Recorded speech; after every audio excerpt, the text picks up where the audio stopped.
Welcome, everyone, to this week on the Loins of History. Thanks for joining us. This is episode 4 of our series on American political foundations. And this week, we're going to be discussing what the U.S. Constitution says about freedom of speech. So freedom of speech is a super hot button issue right now, and we wanted to cover it to see what the Constitution says. So first, just kind of teeing this up, we're going to specifically look at what the Constitution says about freedom of speech. So freedom of speech is specifically mentioned one place in the Constitution, in the Bill of Rights, and our founders thought it was important enough to put it in the very first one. So the Bill of Rights kicks off with the First Amendment. Congress shall make no law respecting an establishment of religion or prohibiting the free exercise thereof, or abridging the freedom of speech or of the press, or of the right of the people to peaceably to assemble and to petition the government for a redress of grievances. So we're covering freedom of speech. Colin, first question, how would our founders have understood freedom of speech? That's a good question, Jay. And I think it's important for us to understand in the Declaration of Independence, in the Constitution, to remember that they were appealing to the idea of natural law and the understanding that our rights are given by the Creator. So they're unalienable rights. And speech is one of those inalienable rights. And if you think about it, and it's not given by the government, it's given by God, the Creator, to us. And in order for us to give up and limit any of those rights, we have to consent to it, because it consent to allowing a government entity to restricting it. Because it's important to remember that language and speech and the written word is fundamental to who we are as human beings. We are the only creature on the earth that actually writes things down to communicate. Our ability to communicate and share ideas really separates us and has led to the evolution of culture, technology, politics. Everything that makes us human is really due to our ability to speak and communicate to one another. And if you are going to give up a right and say, I am going to limit this ability, you have to consent to it, because you are actually giving up a freedom that truly makes us human. So I think the founders understood that. And that's why they put it in the Bill of Rights to say this needs to be protected. And with these checks and balances, if there is going to be a restriction on it, and there's a few restrictions, it needs to pass these checks and balances. What are your thoughts, Jay? Yeah, you're exactly right. So I read a really good article by a gentleman named Judd Campbell, who is an assistant professor at the University of Richmond School of Law. It's on the University of Richmond's webpage. And if you're on our Patreon page, I can share this link with you for some extra stuff. But Mr. Campbell put this really well in an article titled "What Did the First Amendment Originally Mean?" And he talks about how our founders, we tend to read into the Constitution our current questions that the founders weren't asking. And he calls his readers to remind themselves that the founders would have viewed freedom of speech in the context of, like you said, Colin, natural rights. And to define a natural right is, okay, what would a person do if government, what would a person naturally do if government didn't exist? And free speech is absolutely one of those things. Therefore, if we're going to establish government, we have to ensure that it can only infringe upon these natural rights under very specific circumstances. So if we want to, like you said, Colin, like naturally we're the only created being that speaks in languages, and I'm sure there's some that would argue with that, but I know we're going to get some biologists that's like, yeah, I know dolphins communicate and they're really smart and they have a big brain, but you get the point. Yeah. They're not making constitutions of their own. Yeah, exactly. Not that we know of, but you could just imagine these little dolphins with wigs in the bottom of the ocean, like here, here, or That's what they're actually doing. Yeah, what do dolphins? What do they do? Like the That's a great. I wish we had a sound. Maybe I gotta stop doing these impressions. Huh? Someday we'll be able to afford like a sound guy that can insert a dolphin sound. Yeah, one day. Anyway, so they would have understood the freedom of speech as a natural right. Well, I think one of the first times that we see a conflict amongst the founders in our early republic was with the Alien Sedition Acts. We talked about it in the Information War episode. They were created during the French Revolution. The government at the time believed that, and to a degree they were correct, that the republic was in danger of radical ideas coming over from France. And they thought that, well, if we don't control some of this information by limiting criticism of the government, we could be destroyed. And, a legitimate fear, because they had only been a country for a few years, but the Alien and Sedition Acts basically prevented foreign refugees from coming over, and you couldn't criticize the government. And Thomas Jefferson took great. He had a huge problem with this, and he comes out and said, he's famous for quoting that the tree of liberty should often be watered by the blood of patriots and tyrants. And I think it's paraphrasing. I think that's pretty close to what he said. But so he was. He said that during the Adams administration. Yeah, you're just saying the same guy? Just he's the same guy that said it, so you can kind of understand what his thoughts are. The Alien Sedition Acts were during the Adams administration, but he was very critical of that, and the Sedition Acts were unpopular at the time. But you can see that the Anti-Federalists and the Federalists had a conflict initially. And Jefferson was one of the proponents of the Bill of Rights to put them in, because he was worried that a government may, acting out of its own interest, try and infringe upon your ability to have a legitimate criticism of the government. Right. It's just as an aside, Thomas Jefferson was a straight up G. He, he was like, hey, we need to have freedom of speech in this country. We can't have, to use today's terminology, foreign malign influence in our election interference, etc. But then when he's the president, he will totally send the Marines to North Africa to go invade the Barbary pirates. He's like, oh, you want to mess with our trade? Here's the Marines. That's where we get from the Marine Corps, from the shores of Tripoli. That's right. It's like, I'm not going to tolerate your information, but I will totally send the Marine Corps to come invade your country. Love it. An ocean away. Right, which was a big deal at that time for the early republic. We digress. Okay, so we've talked about so another thing I wanted to talk about with how the founders would have understood the freedom of speech is that even though they saw it as a natural right, they did not see it as an unlimited right. And I'm not going to jump too early into the whole social media quandary that we're in right now, but to try to stay politically balanced here, it's important to remember that when somebody tells you from a legal standpoint, hey, you can't say that, or from a policy standpoint, like, hey, on our social media platform, it is not consistent with our community guidelines that you can't say that. That's not entirely unfounded. As a matter of fact, there's quite a bit of precedent. You can't yell fire in a crowded movie theater because it causes harm to other people. The principle that I wanted to cover is that natural rights are bounded by this concept of the common good.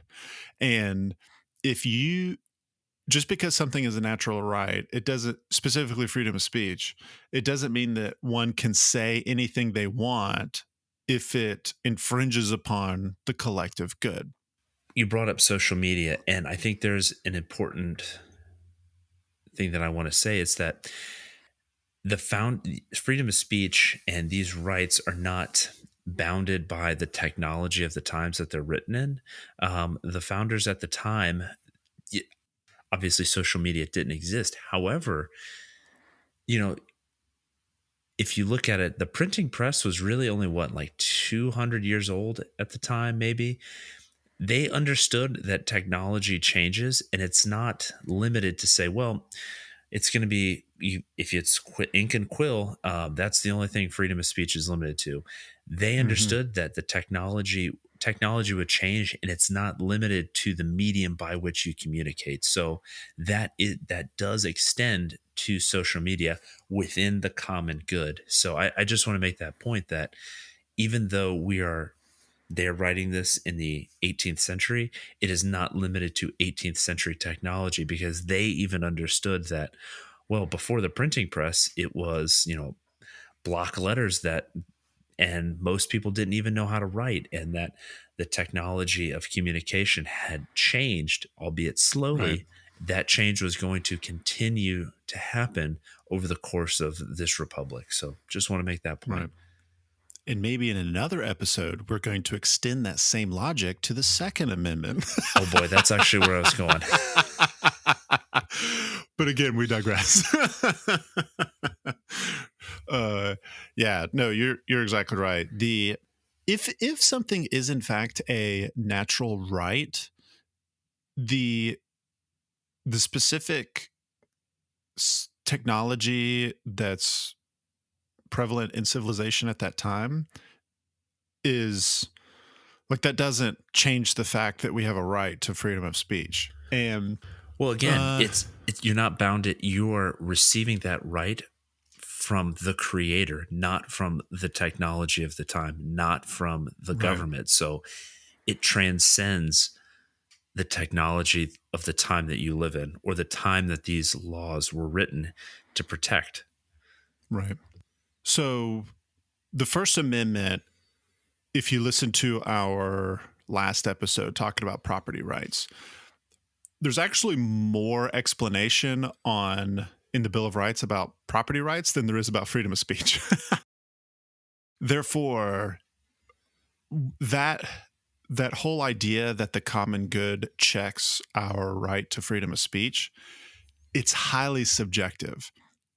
And there is not a black and white, hey, this is permissible, this is not permissible. So what we have is precedent, and we have 200 plus years of court cases that people, judges have interpreted the Constitution, and we've used precedent to say, hey, this is what we mean when we say you have freedom of speech. So Colin, what are some of those court cases that help us understand specifically what we can and can't say? Yeah, so I actually noticed a lot of these came out typically around wartime because there's obviously going to be a lot of protests, for or against, and there's going to be a lot of government action. So some of them, obviously like obscene materials, like you can't distribute pornography. That's Roth versus United States. To burn draft cards as an anti-war protest, to permit students to print articles in a school newspaper over the objections of the school administration. Hazelwood School District versus Kuhlmeyer. Things like that are not covered under the common good. And this happened several times during World War One, the Vietnam War, where there'd be protests. Eugene Debs was, he was a socialist workers' rights advocate, was um, arrested because they felt that his speeches and his protests were a threat to the U.S. at the time, of the U.S. government, and would destabilize. And that you could see that again in Vietnam, the protests of the Vietnam War. So things like that are not protected by the common good or under the common good and freedom of speech. You can't go in and you can't yell fire in a crowded movie theater, just like you can't slander somebody and be protected under the First Amendment. So back to you, Jay. Right. What are your thoughts? Yeah, no, it. I was actually thinking about Texas v. Johnson. That was Ah, one of the few Supreme Court cases that has stuck in my mind from high school. that's the flag burning one, isn't it? Yeah, the flag burning one. And it's like, looking at these Supreme Court cases. So Brandenburg v. Ohio basically says that you can't use your freedom of speech to incite lawless action, right? Like incitement to violence or something like that. Like that's pretty obvious when we keep in mind that natural rights are checked by the common good. It's like, oh, I can't use my natural right to break the law, right? Okay, that makes perfect sense. Um, I shouldn't be able to get out there and say, go get in the faces of this person or this politician I don't like, go protest and get in their face and make them, quote, uncomfortable, or go right. protest at these political buildings and trespass, things like that, that have happened over the past 2 years or so. That's kind of a fine line of, is that protected under the First Amendment? Yeah. The the flag burning thing though. The controversy that this Supreme Court case generates is really worth thinking about for this episode because in one hand, the Supreme Court ruled that an act of burning the flag was protected by freedom of speech.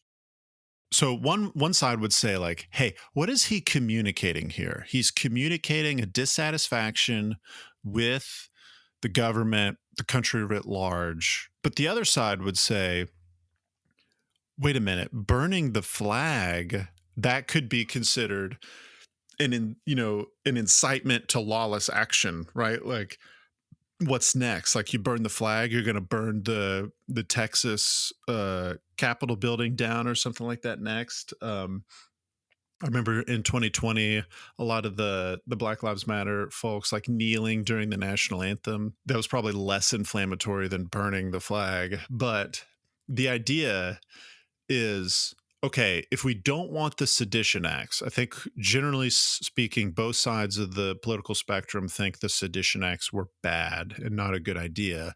Where's where's the line between criticizing your government in a newspaper versus burning the flag? And to answer my own question, I don't think there is a line. It's one of those things that's like, I may not like it. I may be personally offended, that somebody would burn the flag. But at the same time, we don't write our laws based on whether or not I'm personally offended at such a thing. Right. And I think it's important because we've talked about it in previous episodes that the people, and this is one of the quotes you read, the people are a check against the government. So we need to, as well-informed citizens, need to, if we see the other side doing something like burning a flag, taking a knee, need to say like, okay, if I want to enforce this restriction, do I want something to be restricted similarly that the other side doesn't like against me? Do I want that restriction placed on myself? And you hear Great point. this, yeah, you hear this all the time. Like, I don't agree with what you say, but I'll defend your right to say it. To a degree, within the confines of the common good, that's very true. Just because you don't like something doesn't mean that you can go and say, hey, you can't talk. And that right there would set a very, very dangerous precedent. Hmm. And I think we're seeing a lot of that today. You hear cancel culture all the time of, well, I'm in power, so I'm going to turn the screws to the other side. I'm going to pass Hmm. legislation, or I'm not even going to pass legislation. I'm just going to give orders that say this is now a threat, and it's this vaguely defined term. You know, we talked about the Alien Sedition Acts. Well, you can turn it around to the Patriot Act. The Patriot Act was passed in October, I think, 2001, and existed for about 20 years. And it was passed after 9/11, where everyone was obviously very affected by the attacks on 9/11. So we Hmm. passed this law that gave a lot of power to the government, and it was very specific to due process. And we passed Took that, away a lot of privacy took too. away a lot of privacy. And there's this loose term of terrorism. Well, 20 years later, it's kind of like, well, this isn't really a threat anymore. It's still a threat, but it's kind of the definition's kind of slowly changing. And who's a terrorist? Who gets to make that call? And if we just forfeit, and as a politically astute 11-year-old at the time that this passed, you're kind of like, well, yeah, sure, pass it. I want to be safe. It's dangerous because you pass this to be safe, and then years later you are no longer safe because these powers that you gave up, um, to feel more safe against somebody else, can suddenly be turned against you. And I think the Patriot Act does dissuade against freedom of speech. Well, if they're going to label you a terrorist for protesting or something like that, well, then suddenly you can have a lot of your rights stripped away, and you voted for it. You were in support of it years before. Yeah. So I just think, and that's a long tangent to say that anytime there's a restriction on your liberties, you need to be very careful about what you give up, because it can be used against you. And if you're going to inflict this on somebody else, remember, it can be turned against you as well. Right. No, that's a really good point. And I'm getting to the point where I really enjoy flipping the switch and like doing, trying to think differently from the other side and talk exactly what you're talking about. Like, okay, we may not like what one person says, but if I was held to the exact same standards that other person, would I freak out? And the first thing that popped in my head is the phrase, "Let's go, Brandon." I have seen, folks wearing t-shirts and hats and social media posts, etc., talking about "Let's go, Brandon." And all I can think about is when Trump was in office, were these how did these folks say, these same folks act when the left was using disparaging terms, Kathy Griffin, posing with a decapitated head, etc. What was the argument? Was it, hey, I don't care what you think about him, that's still the president of the United States and you shouldn't talk that way? It's like, interesting, like it's just like, okay, we allow the point here. I think the right answer, and I'm not commenting on whether or not I agree with burning the American flag in protest, kneeling at a national anthem, nor saying a phrase like "Let's go, Brandon" or anything like that. I mean, I obviously have an opinion, but the point I'm trying to make is, if we want to ban one, what prevents a few years later, when the other party comes in power, in banning the other? That's not the kind of society that I want to live in. I think freedom of speech is important precisely because there is a area where we where we communicate speech that might upset other people, and it needs to be permissible. Go ahead. This is, we're spiraling out of a tangent, but I do want to make this point that a lot of that, I think, occurs, and a lot of the freedom of speech issues that we have today, I think, is a problem that you see with the dichotomy of a two-party system, where it becomes a win-lose scenario. So it's almost like it's like in sports, you have two rival teams. Like it's almost like you start developing it. People obsess over football teams. Look at the rivalry between like Michigan and Ohio State, Alabama, Auburn. Like, they hate the other side, and it becomes like, I want to win at all cost. And yeah, you kind of lose sight. And now apply that to politics, and it becomes like, well, I don't really care what happens. I just want to win. I just want to win, and I want the other side to lose. And, it becomes a very dangerous game, because there's not really, you start to see the other side as an enemy, an individual enemy. They're the other side. I don't like them. Alabama fans hate Auburn fans. right. Clemson, South Carolina, they hate each other for no other reason than like it's the other team and they live on another side of the state. That's There's nothing objectively wrong about another sports team. Most of those players probably played high school football together and were friends, and yet fans hate each other. And I don't want to get into like a college football talk, but using it as an example, it's like, well, most of these people, like, you work with them. You generally speaking, you work with these people, you live fairly close, and I like to believe that most people are not what exists online or what you see on the news cycle. Most people are fairly normal and rational, so you don't need to hate the other side because, and or I think a lot of that hatred is started similar to what happens in college sports. Long way to say, I don't think the two-party system is conducive to freedom of speech, partly because of this reason. It's all a matter of what's important to you, right? I was listening to you talk. What I was thinking about was like, you know what? You know who my least favorite Americans are? Oof. People who drive slow in the far left lane. It should be a crime. It should be a crime. Yeah. Well, straight to jail. You know what? You do this, you go to jail. Right? Believe it or not, jail. Fantastic Parks and Rec reference. Yeah.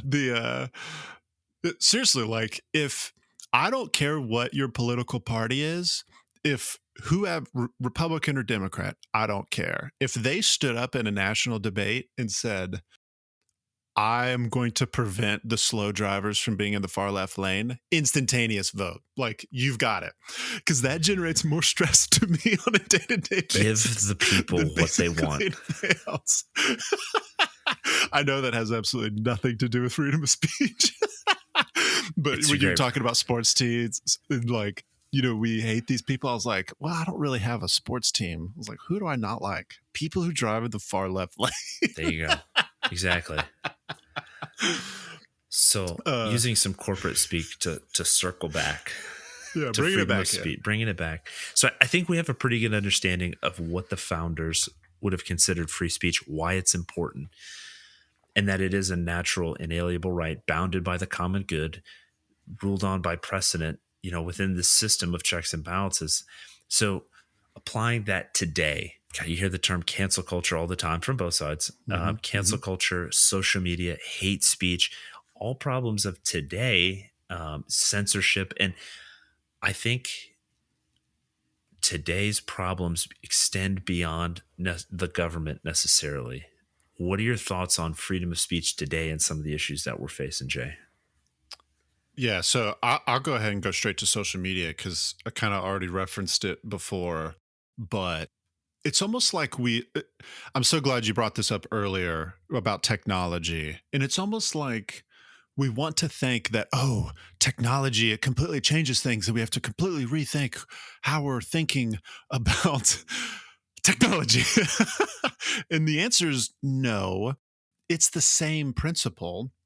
Now, and I don't want to go too far in the details because I'm frankly not educated enough about it, but if a particular platform, a business, wants to come up with certain rules that are subjective, and I just want to rehash on that point. A lot of these specific cases are subjective, right? The question is rather, does whoever's making that subjective decision have the authority to make that decision? These social media platforms, Twitter, if they want to say something is against their community guidelines, they have every right to do that. Now, I know the counter argument is it's become the de facto town square. You know, we need to be able to say this, that, and the other. Personally, man, I'm not there yet. Because in my mind, the only entity that can then tell Twitter what can and can't be in their public guidelines is the government. And I'm not there to where I want the government to be able to tell Twitter what they can and can't public or, you know, put on their platforms. See, I think this is one of our few disagreements because I am there and understanding that. Okay, perfect example. So, what was that other app that was like a spinoff Twitter? Parler. That's it. Yeah. So Parler.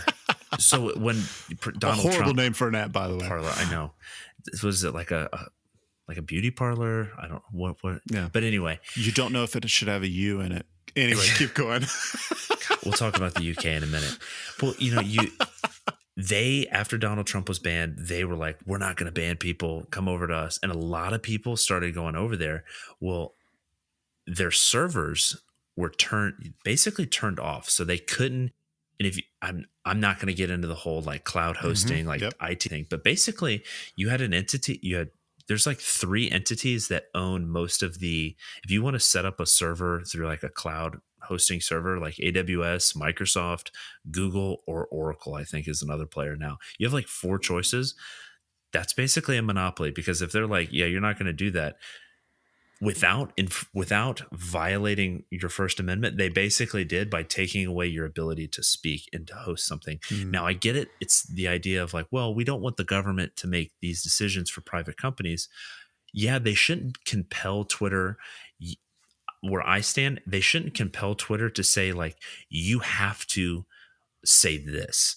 But because Twitter is I think at this point, like a public square, something like Parler on AWS servers, they should, because AWS basically owns the market. It's like 4 companies, they own the market. Like, you can't be like, well, we're not going to allow this on there because it technically doesn't violate these other precedents. You should be able to allow that on there. It's not the government dictating what can or what has to be done, but it's dictating like, you can't take this away from somebody else. And I think that falls under the protection of the First Amendment. The government's not creating a law. It's just simply protecting your ability to do something. So let me ask you this question, just to clarify for myself, specifically with the Parler thing. I vaguely recall what you're talking about when Parler was like completely taken offline. Was it the decision of the server? Whoever was doing, was it like, let's just say it was Google. Was it the decision of their server to do that, or did a government entity take Parler offline? How did that happen? It was AWS. So AWS was like, bump that. We don't want Parler on there. Exactly. We're going to take you offline. And there's a fine line. Like, if you own a monopoly, I feel like if you own a monopoly, which that's a whole nother Teddy Roosevelt issue with the trust busting, that's a whole nother issue. But if you own, another example, it's like, if I want to write a book, I want to write a book about any given topic, and Amazon says, and a publisher's like, okay, we'll publish this book. And Amazon says like, we're not going to put that book, we're not going to sell it on Amazon. They own like 80-something% of the market. What publisher is going to say, well, 80-something% of the market, will say like 85% of the market is gone? Oh, well, yeah, we're not going to do that. They have effectively prevented you from exercising your First Amendment right. Now, you still could do it. It's just one of those areas now where we're getting into that we need to take a hard look at as citizens and say, well, we have these massive corporations that have a lot of power because they have a lot of money. They have a lot of influence with the government and lobbyist groups. And a lot of the ways in which we communicate are done through just a couple of them. So I think we need, and I'm not saying I have all the answers, but I think we do need to be careful that, well, should this entity be able to arbitrarily decide who can speak and who can't speak on this? The Ayatollah of Iran has a Twitter account. Nobody in this country can. Yeah. But a former president of the United States doesn't. Who made that decision? Did the American people? Did we pass legislation saying it?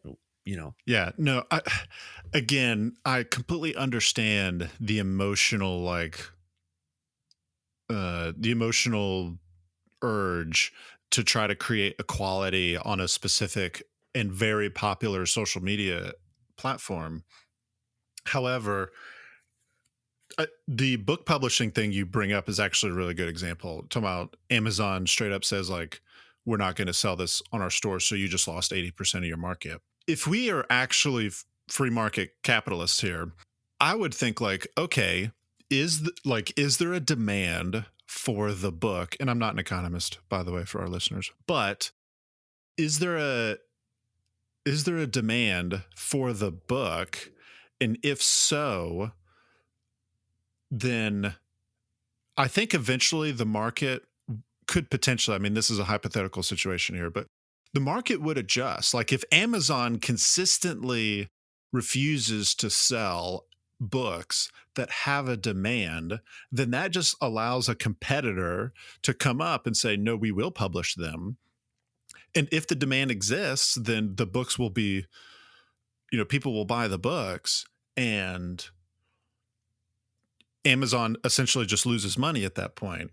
Again, you're assuming that we're in like this, Milton Friedman-esque capitalist We society. are. We're really more in, I would argue, a corporatist where we've got, it's kind of like, well, why did Teddy Roosevelt have to go break up Standard Oil and, all these trusts? Because, well, just go build your own railroad. Just go dig your own oil. Well, it's a lot harder than Yeah. that. It's very difficult, especially when you have a $1 trillion company that's like, yeah, you guys aren't going to do this. And we owned the market, so we can dictate the terms of how this market operates. So this idea Yeah. of a free market is really severely limited. It's like a search engine. Well, there's really only one search engine that people actually, nobody uses Bing. I hate to break it to the software engineers working on Bing. Nobody uses Bing. And it's not a knock on Bing, but it's just a statement of fact. Everyone uses Google. And if that's the means by which we conduct a search, well, it's like that's a monopoly that Yeah. exists, and they have a lot of power. And now we need to take a look at, well, how is our freedom of speech, how are our rights protected by companies that have an extreme amount of power? The government now no longer has to make decisions that infringe on your rights. A corporation that may fall in lockstep with this government entity might say, yeah, we're just going to become the enforcement wing of the government, and we don't have to be elected. We have all this power. As a matter of fact, we are going to have 20 lobbyist groups walking around in Washington, D.C. that are suddenly now going to be more effective than your votes. So when you say like Right. freedom of speech is free, the government can't infringe upon, it's not just the government anymore. We're beyond Right. that. I think there are very powerful entities that exist that are not held accountable to you, and the only way you can hold them accountable is looking to the government to say your job is to protect my freedom of speech, and you're not doing a good job of it because I'm not allowed to say this, and it is for the common good, or I'd argue that it is, or 50% of the, you know what I'm saying? Yeah. No, I'm picking up what you're putting down. My gut tells me, and we've mentioned this in previous episodes, when we grant the authority for government to do something, right? I think in previous episode I talked about when we want the government to take action, we have given up just one more small piece of our liberty. We've given it up to the government, and we are never going to get it back. Sometimes it might be for a good reason. Sometimes it's not. And I'm not saying we should never do it. I'm just saying I am super, super hesitant to do that. Completely agree, because I just actually said we need to be I actually made the point of that a few minutes ago. Like, we need to be very careful. But, you look at we're talking about Twitter. You're looking at Elon Musk potentially taking over Twitter, and I don't know how that's going to shake out. There's like a lawsuit Or not now. if he wins in court. Yeah. Well, yeah, exactly. Who knows what kind of like 5-dimensional space chess he's playing right now or whatever. But when that announcement was made, you immediately had a freak out from the others, because typically it had been conservatives that were upset with Twitter.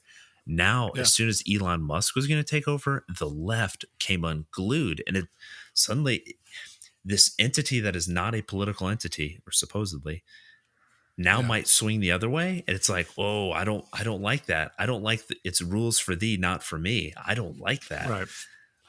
That's No, what I'm talking about here, where the government should be like, okay, I think it's was it Timothy Wu? He's a law professor, I think, at Columbia. He was like, the best way, and we've mentioned it in the information episode. When we talked about Russia, the way to combat misinformation is more information, not a censoring of it. Right. And he uses a lot of legal jargon I'm not going to get into, but the point is, the way that freedom of speech would be protected is to say, like, we've spelled this out. we're going to make sure that these private entities are also protecting it. I don't think we've done a very good job of taking a good look at that. Right. No. So this is a great segue into the next thing I wanted to talk about, specifically on why the left was freaking out when Elon Musk was taking over Twitter. Because Musk has himself said he views himself as being, or formerly being, on the left. He's Lex And Luthor incarnate. yeah, basically, he's definitely. Did you see that last picture of him when he's like on a boat in Greece and he was like reflecting the rays of the sun? Jeff, it's He him was and Jeff so Bezos. white. Him and Jeff. Holy, He's got some. Mark Zuckerberg. He, You remember that picture of Mark Zuckerberg with all the suntan lotion on his face? He's like, he looked he's like not an a alien. human. I was going to say, Elon Musk, he and Jeff Bezos have a little space race. They definitely have a rivalry, but Bezos has got him beat when it comes to beach bodies. Anyway. Oh, yeah, for sure. For sure. No, so this is a great segue into hate speech. Hate speech has been around for a few decades now. And when we talk about freedom of speech, one of the main arguments from the left has been against allowing hate speech and learning. So just for our listeners, hate speech is not a protected, it is not a legal category. There's no legal definition of the phrase hate speech. So one, just to throw this out there, the phrase hate speech is more of a political emotion generating phrase than it is an actual legal thing that gets discussed about in courts and in the law. So what that means is, so just to come, full disclosure up front here, and that is hate speech doesn't mean anything. Like you essentially hate speech, the very biased and J definition of the phrase is if you say something that is against my modern progressive worldview, I'm going to define it as hate speech. And that is extremely unfortunate. It's exactly that, because it's a constantly changing definition. And this is why I think that having written and codified laws and checks and balances prevent something like this from being this forever changing, malleable definition based on what I'm feeling at the moment. We talked about it, I think 2 or 3 episodes ago, and like why we're doing this is to understand what the foundation of your rights in the Constitution. Because if, to your point about hate speech, it's this, well, if it doesn't fit what I believe right now, it's hate speech. Well, like, what is that going to mean in a year? What is it going to mean in 10 years? Right. You were upset that Twitter is getting taken over by this person that you view as like the devil himself. Well, is that suddenly going to be hate? It's like, it's constantly changing. What happens when somebody else applies it to you? Right. Well, suddenly you're the bad guy. That is the danger of trying to limit freedom of speech with some of these things that are not necessarily clearly defined in our court system, in the legislative body. It's just a danger that you need to guard against, no matter what side you fall under, because it can and will come back to you. Yeah. I mean, let's just take the plain and simple phrase, I hate you. Right? Like if that's what we mean by hate speech, which I know that's not what people mean by hate speech, but let's just take the phrase, I hate you. Should that be legally permissible to say? Absolutely. I mean, people say it all the time. We have people on the right and the left who are basically saying so much in political discourse, legally, permissibly, etc. The phrase, I hate you. So that begs the question, what do we actually mean when we say the phrase hate speech, and should that be permissible on social media, in public discourse, etc.? The point I'm trying to make here is we're what we define as hate speech. We're basically saying, I don't like what you're saying and I'm offended at what you're saying. And that is not, sorry folks, that is not a good way to run a society, because that is highly subjective And oh, by the way, you also say things that are highly offensive to another category of people. Uh, and we just can't ban. Oh, I yeah. It's I hate go to ahead. use George Orwell because I feel like it's so overplayed. People are like, "Oh my god, Orwell is never overplayed. Orwell was he brilliant. was." Oh, everyone's like, "We're living in 1984." It's like, well, kind of. It's a modified. He saw part of the picture, but I can't remember what book or what phrase, and I'm paraphrasing here, but he basically was saying like, when there's no future, there's no past, there's just the present. Hmm. It's kind of like this. If there's just the here and now, I'm defining things based on how I feel right now. It is not rooted in natural law with the creator. It is not protected, and there's not a process, a legislative process signed by the executive, ruled on by the judiciary. There's not these checks and balances. There's not representation. It's not clearly defined what my rights are. It's just this here and now emotion that I don't like this. You are Yeah. subject to tyranny. And it all comes back to this tyrannical taking away, because that can be a tool to control people, to enforce what I deem as Mhm. hate speech is what I'm feeling right now. And there's going to be somebody that is going to be dictating what I think and feel right now, or what I can say. And Right. they're going to use these people they're going to use these things that it might be tyranny of benevolence. We shouldn't say that. We don't want to hurt people's feelings. It's like, well, your feelings aren't protected. Um, Right. and if I can't say this, I can't be critical of a government entity making these decisions. And if I can't be critical of it, if I'm not being able to be critical, then I can't be a proper check and balance against government overreach or corporate overreach or something like that. I'm not, now my right of free speech is being taken away. I can't criticize effectively. I can't hold a check. And suddenly more and more and more of our rights and more power is given to this central body. And it is very difficult, as you said, to get back. Right.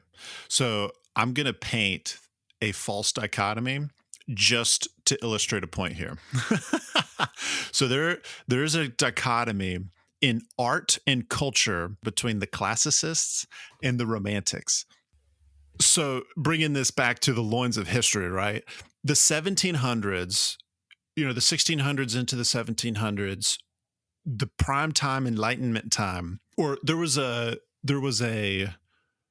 hearkening back to the classic period, Greco-Roman architecture, which was symmetrical, right?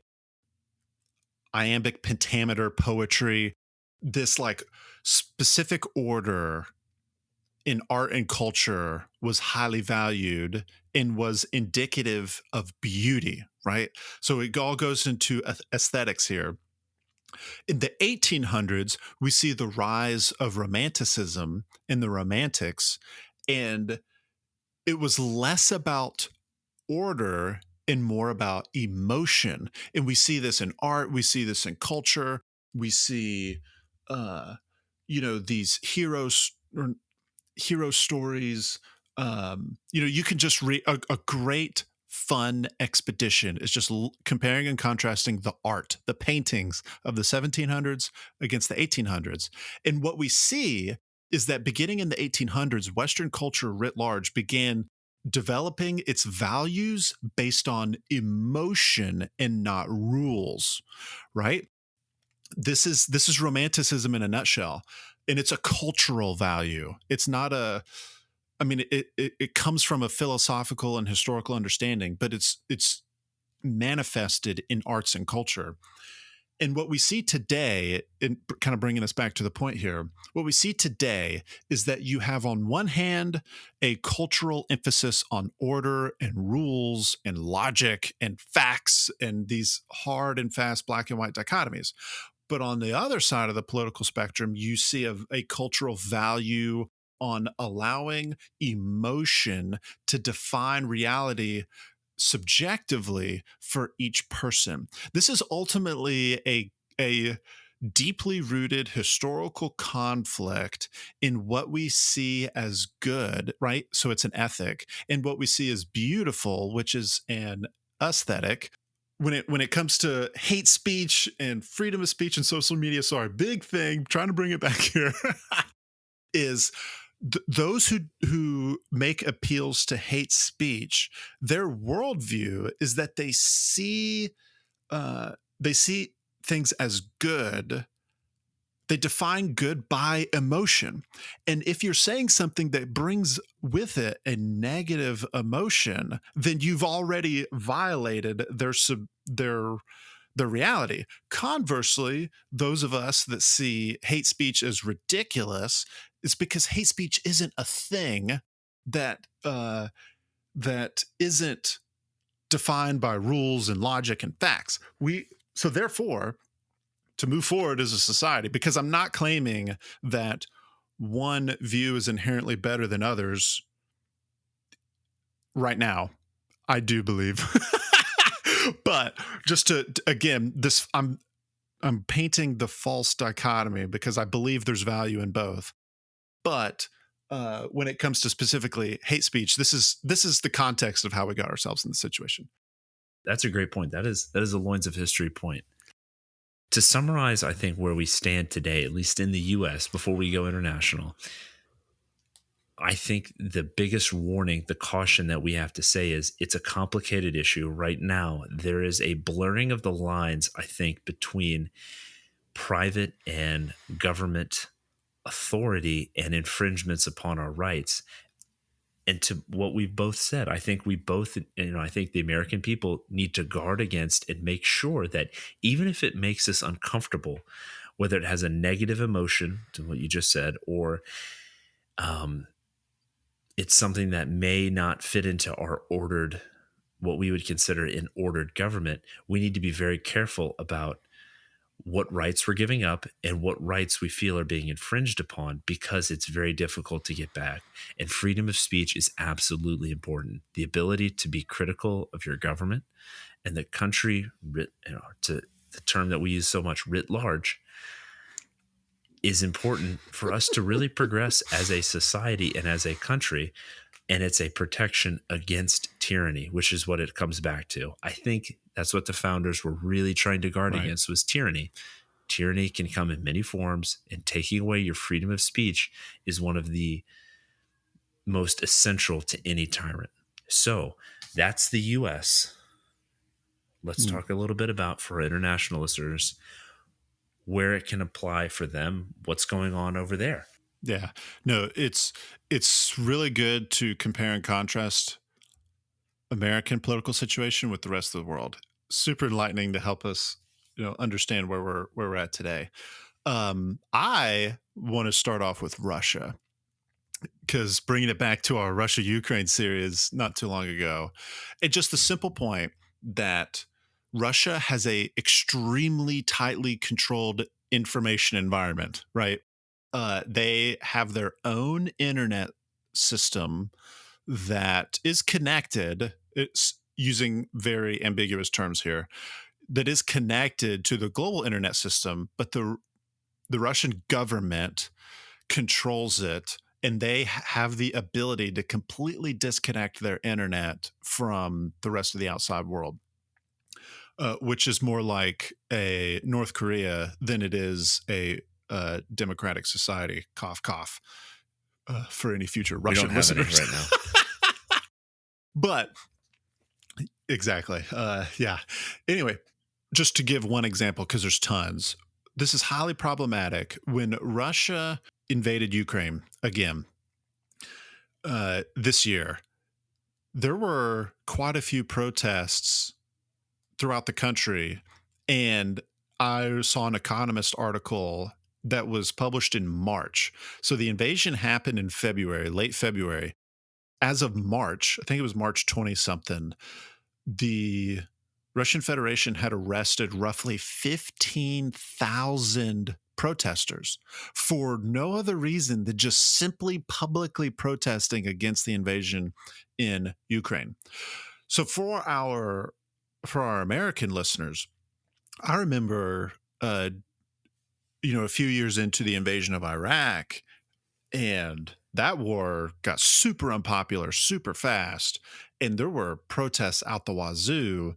And I was thinking to myself, like, what would have happened if the federal government would have instructed police to just arrest people across the board? Like, holy cow, that would have been one of the most significant moves of government overreach in our nation's history. And yet the Russians just did that and nobody like bats an eye.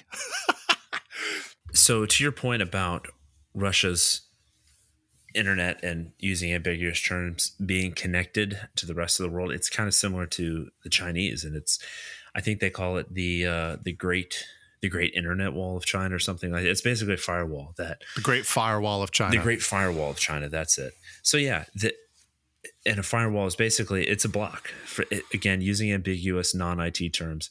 It's a block. If I was to send information that the Chinese government from like an IP address that they didn't approve of, they would block it. And there's been some publicized information that's been blocked, and it's pretty well documented that they do block information from reaching their citizens.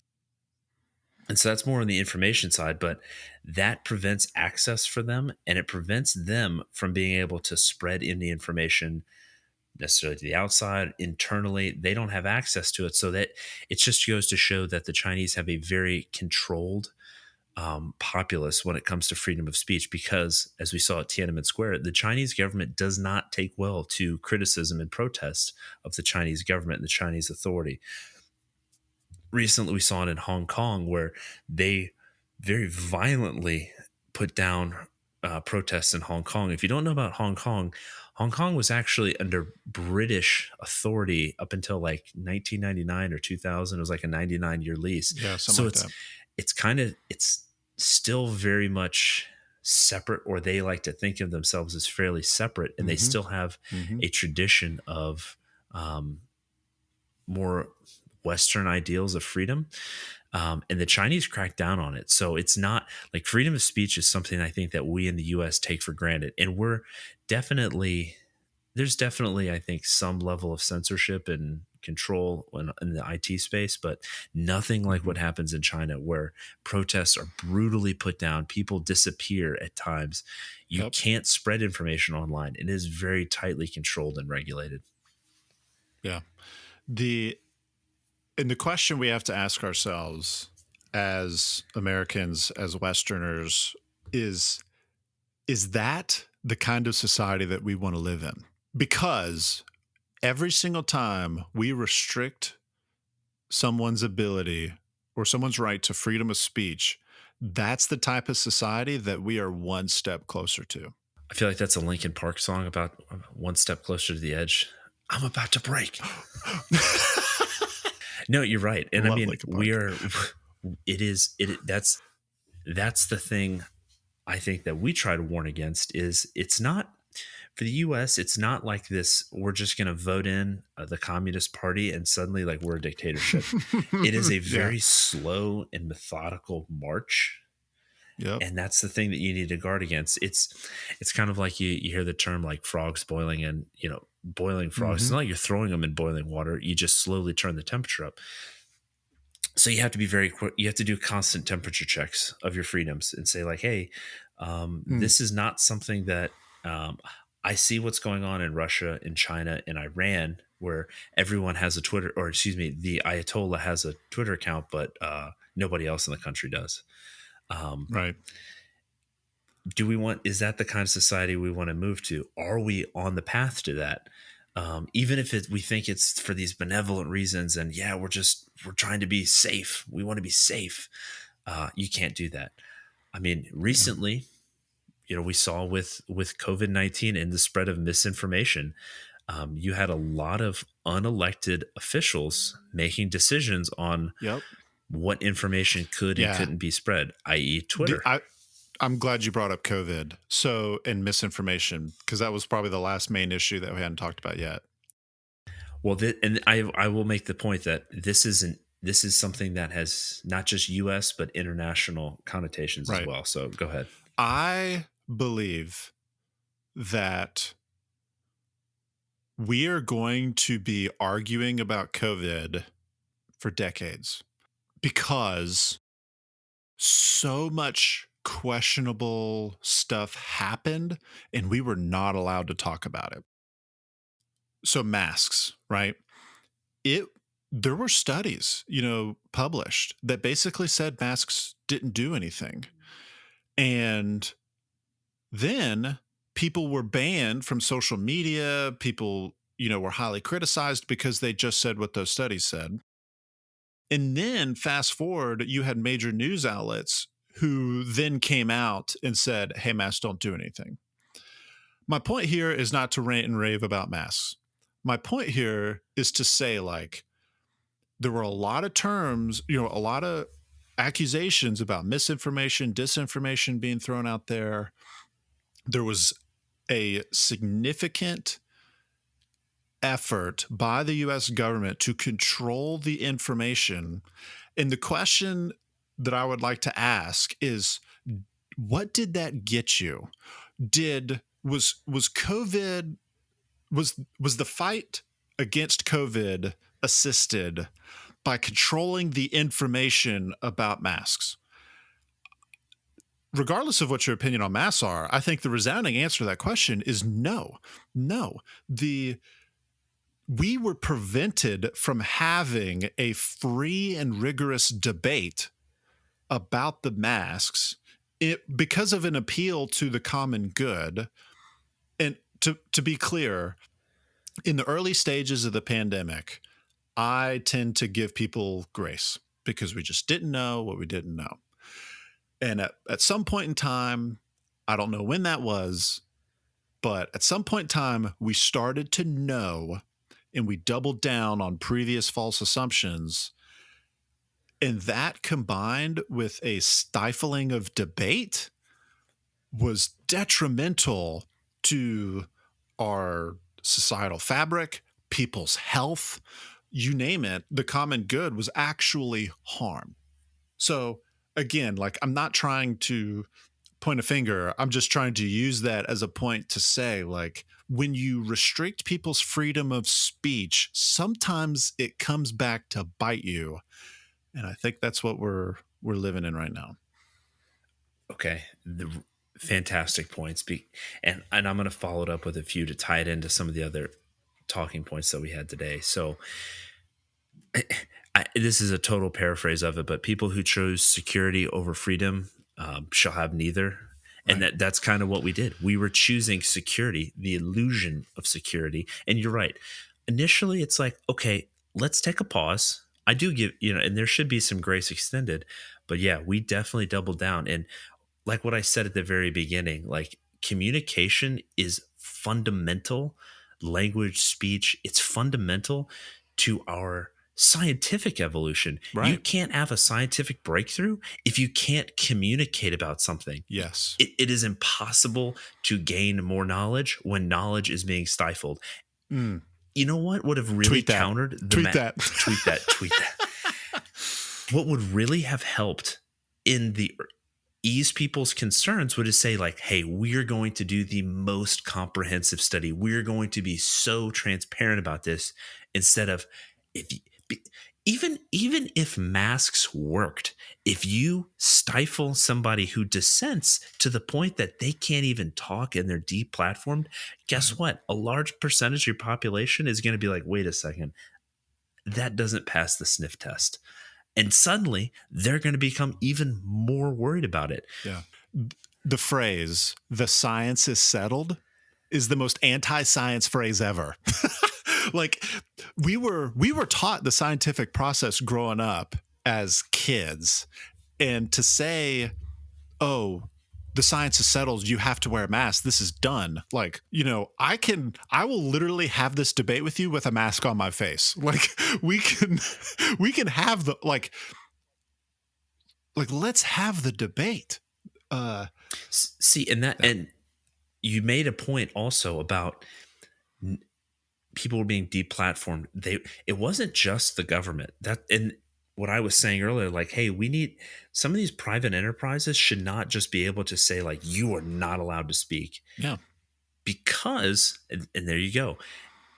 if something is so universally used, it is basically a public forum, then I do think that there is some precedent for the government to say, like, hey, we need to protect your ability to speak on this platform. And I think that's a good instance because people were basically just like, oh, turned off. You can't talk because you questioned the settled science, which they didn't.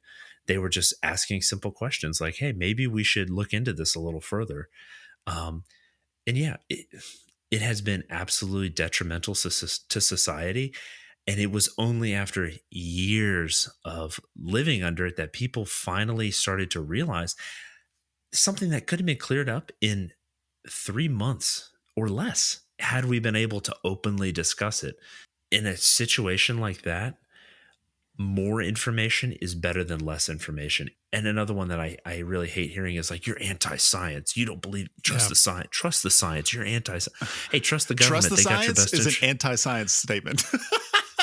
Hey, trust the government. It's kind of like trust the government. Oh, okay, yeah, I'll trust them. Sure, why Yeah. not? They run the DMV really well, so why not trust them with everything else? Yeah. Yeah. You know, it is my. But you know what? It's as people, as American citizens, as citizens of the world. You know, hear this. It's something that you need to understand. Like how quickly people are willing to get. How quickly people basically gave up a fundamental right that makes them a human, that separates us entirely from the rest of the animal species, the animal kingdom. It's our ability to freely communicate with others and critically think about something. We Right. basically gave it up. You can't give those up in moments where you feel like, well, it's kind of dangerous, because I guarantee you, and we know this now, more people did not die because they questioned it. We know that for a fact now, but you would have been absolutely crushed. You probably could have been fired from a job Yeah. if you had said that, in May of 2020. Yeah. Colin, that's a really good point. I think to wrap this up is that regardless of the context, freedom of speech is very important, and that cannot be overstated. And it's regardless of your whether you're an American, whether you're a European, Western, or African, like you name it.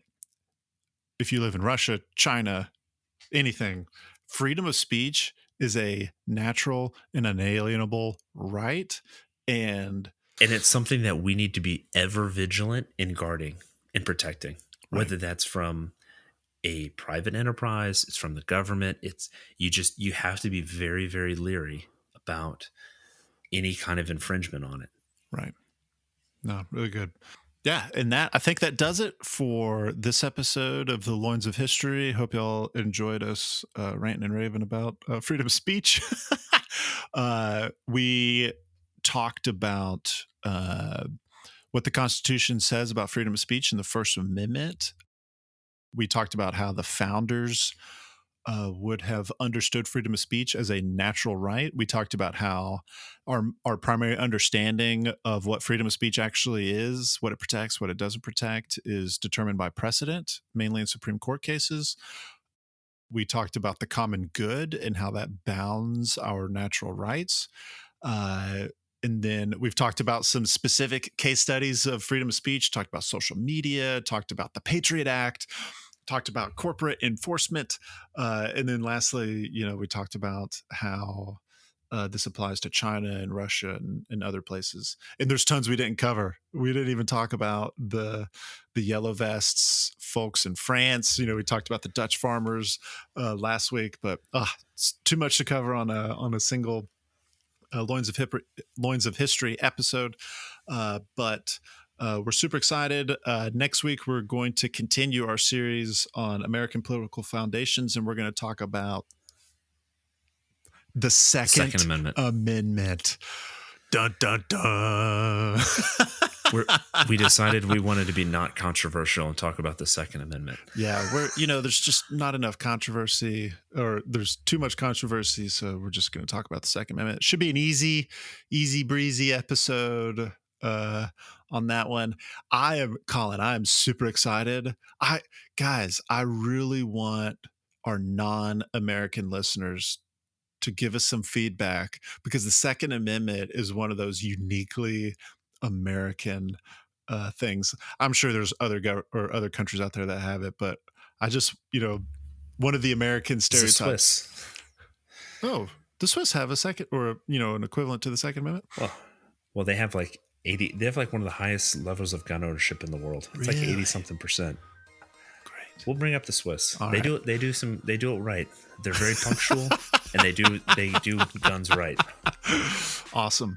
Yeah, so we're going to talk about the Second Amendment next. Hey, if you enjoy this episode and what we're doing here, please leave us a review. Give us a 5-star rating. That really helps us out in getting the podcast out there. We're also on social media. You can follow our Instagram account, Loins of History. We have a Facebook page. Both Colin and I are on Twitter. You can look me up at J Loins of History. Colin, yours is Twitter handle Loins of History. You can also support this podcast on Patreon, or you can go to our Anchor page and click the support button. Thank you again for listening to this episode, and we'll see you next week on the Loins of History.